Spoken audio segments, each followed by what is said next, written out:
Hello everyone, in the last video we were able to generate our photos by mapping out an array of posts that we obtained from our store.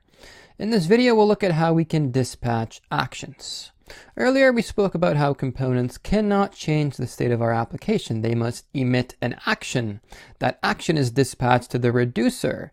The reducer takes in the application's current state as well as the action type that was dispatched and updates the state accordingly, according to the logic that you put inside of your reducer. And now actions, they are payloads of information which tell reducers which types of events have occurred in the application.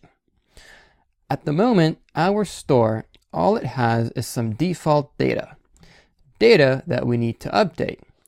For example, whenever I press the remove button, I want to be able to update the state of my app such that we can remove the post. So in this video, we'll work with two things: actions and action creators. We'll start off with action creators by first going inside of our project and creating a new file inside of Redux. We'll call that file actions.js. All the actions of our app will be declared in this file. The first action that we'll implement is the remove action, //remove. The action creator for this action is simply a function which we'll call remove posts. We'll just leave it as an ES5 function. It will take in an index such that when the remove action is emitted, it tells us which index in the posts array that we want to remove the post. If I click on the first photo, for example, it should give us back an index number of 0, which will indicate to the reducer that, hey, we have to remove the first post in the post array, updating the state and removing that post. So we got a little bit ahead of ourselves. Let's go back to the present and finish declaring our action creator. Now there's something I have to deeply stress. Actions are just JavaScript object. So this function, what it will do is it will return a JavaScript object that describes the event that should update the application state. So simply return a simple JavaScript object. And for every action, that action needs a property type. This type is really important because when the action goes to the reducer, it needs to specify to the reducer what type of event is occurring in our app. The reducer has to know the action that was just passed in. Is it adding a photo? Is it removing a photo? What's it doing? So we'll give this action an identifier, a type equal to remove posts. All right, now we're able to tell the reducer what type of action is being emitted. A remove post event took place upon this action being emitted. Now we just need to pass the proper data so that it knows which post to remove from the state. And that's the payload we've been talking about. We'll give it an index, which equals the index that's passed in from the component. So an action describes to the reducer what happened and what needs to change, and the reducer goes about doing it. Do note that we still haven't told the reducer how to handle the action, but we'll get to that shortly. Now what we could do, and that's something we did previously, is pass in the entire post from our component when we press the remove button, and then tell the reducer, all right, simply remove this post inside of the post array. But it is better if we use the index of the post since you really want to send as little information as possible through your events. And so the identifier, the index of which post to remove, is more than enough information. Now you'll notice before I used the term action creator. And that's because, remember, we claim that actions are simply JavaScript objects. Indeed they are. However, these objects are not portable. And so to make them portable and easier to test, we wrap them in functions. These functions are what are known as action creators. Action creators are merely just functions that return an action. All right, now there's still one more action that we need to declare, and you've probably guessed what it is, the one responsible for adding a post. We won't be declaring it for now, since I first just want to focus on the first screen of the app. So let's go ahead and export our function, and we'll leave it as a named export since we'll be exporting many more actions throughout the course. All right, now we need to be able to emit this action inside of a component. Before we do that, let's go inside of main.js and console.log this.props. If we go to our Google Chrome, we get our array of posts, but notice how not only does it give us the state, but it also gives us a dispatch method from our Redux store. When you connect a component, in this case we connected our main component, and now we're able to dispatch actions from main. We would simply just import the remove action into main.js, and then you would simply write this.props.dispatch. You would pass in your function, which would be remove photo or remove post. That action would then go to the reducer. Once it goes to the reducer, it wouldn't actually do anything since we didn't modify the reducer to change the state based on any actions. But the moral of the story is that right now we can emit this remove post action inside of main.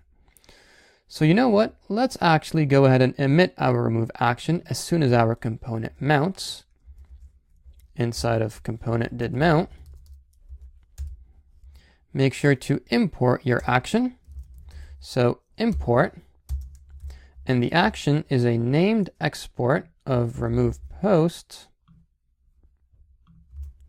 which lives inside of go /redux/actions.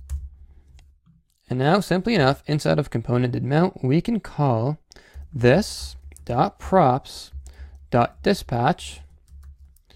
We'll call our remove post action, and we'll pass in some payload, a random index of 1. And now inside of our reducer, let's go ahead and console.log action.index. Okay, and notice at first action.index prints undefined, and that's because when the reducer first gets called upon store creation, we're trying to console.log the index of the remove action, but obviously it's not being emitted at that time. But then inside of component.mount of main, it successfully emits an action, it dispatches it, that action goes to the reducer, and the index that was passed into it from main is logged into our console. Now back into main.js, there is a more concise way of writing this, and we can do that by going inside of our container app, and we'll map the dispatch method to props by writing function map dispatch to props, which takes in an argument dispatch. Map dispatch to props is normally used to provide a shorthand inside of our component such that instead of writing this.props.dispatch, it lets you write this.props and then directly write your action remove post with your index. And this is sort of important because the presentational component should only be concerned with displaying information. That's why we created the container app.js. And it's the container that should know about Redux, dispatch, and all that stuff. And now doing this is completely optional, what we're about to do. In the most simple terms, all it does is save you from having to write dispatch action creator, and thus making it easier to read by writing this instead.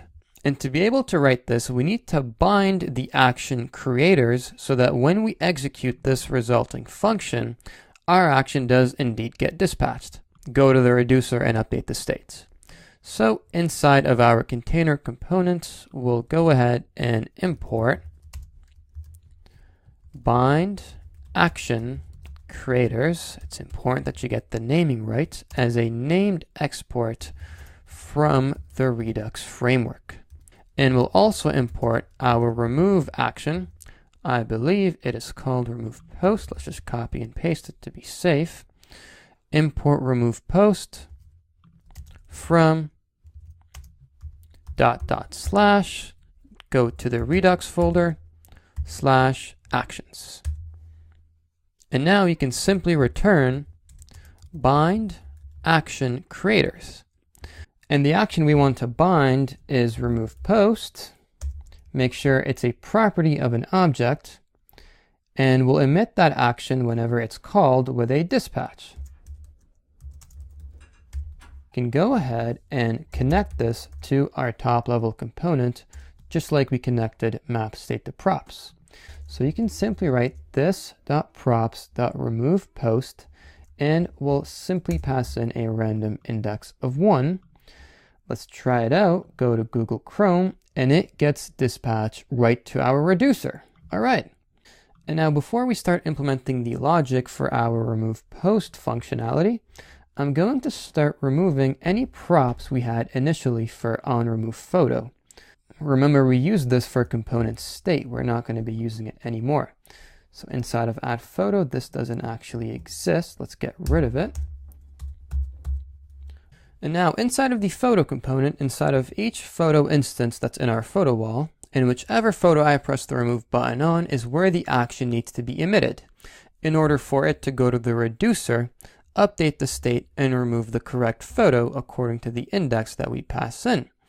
But how do I emit any actions inside of photo? Should I simply inject photo with the store such that it receives the dispatch method as props and then do it? Well, you could, but our component isn't really deep enough to the point that we should inject our store. In fact, we definitely shouldn't do that because that would disrupt the data flow. So the data that's present inside of main.js's props containing our store, dispatch, and all that, we need to pass it down. And you know what? Instead of passing everything down individually, like for posts, which is part of this.props, and then we'll pass in the dispatch methods as part of the same props, instead of passing it all down individually, let's go ahead and pass in everything in our props with an ES6 spread. This.props. If you're not familiar with the ES6 spread and what it does, how it does things, make sure to revisit the ES6 crash course. All right, so now we're passing in all of the props that we have in main down to photo wall. So we're still passing in posts like before, but we're also passing in all the dispatch methods needed. And we're doing it with the spread operator, which takes in our array of props and it destructures it. It splits it up into individual props that we're passing down. So this is actually equivalent to writing posts is equal to props.post, and our action creators remove is equal to props.remove, blah, blah, blah. But instead of writing all of that individually, we can simply put the entire array of props and destructure it into individual props. For more info on the spread operator, again, check it out in the crash course. And now enough of this ES6 stuff. We passed these props to our photo wall. Let's go ahead and pass those props down to each photo component now.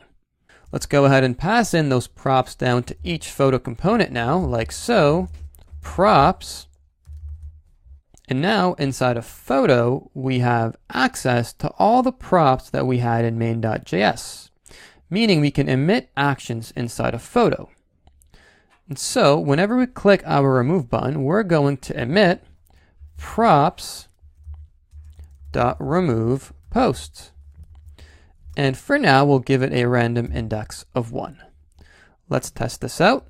If I go back to Google Chrome and I press the remove button, perfect, it works. We're able to emit the remove action whenever we press the remove button.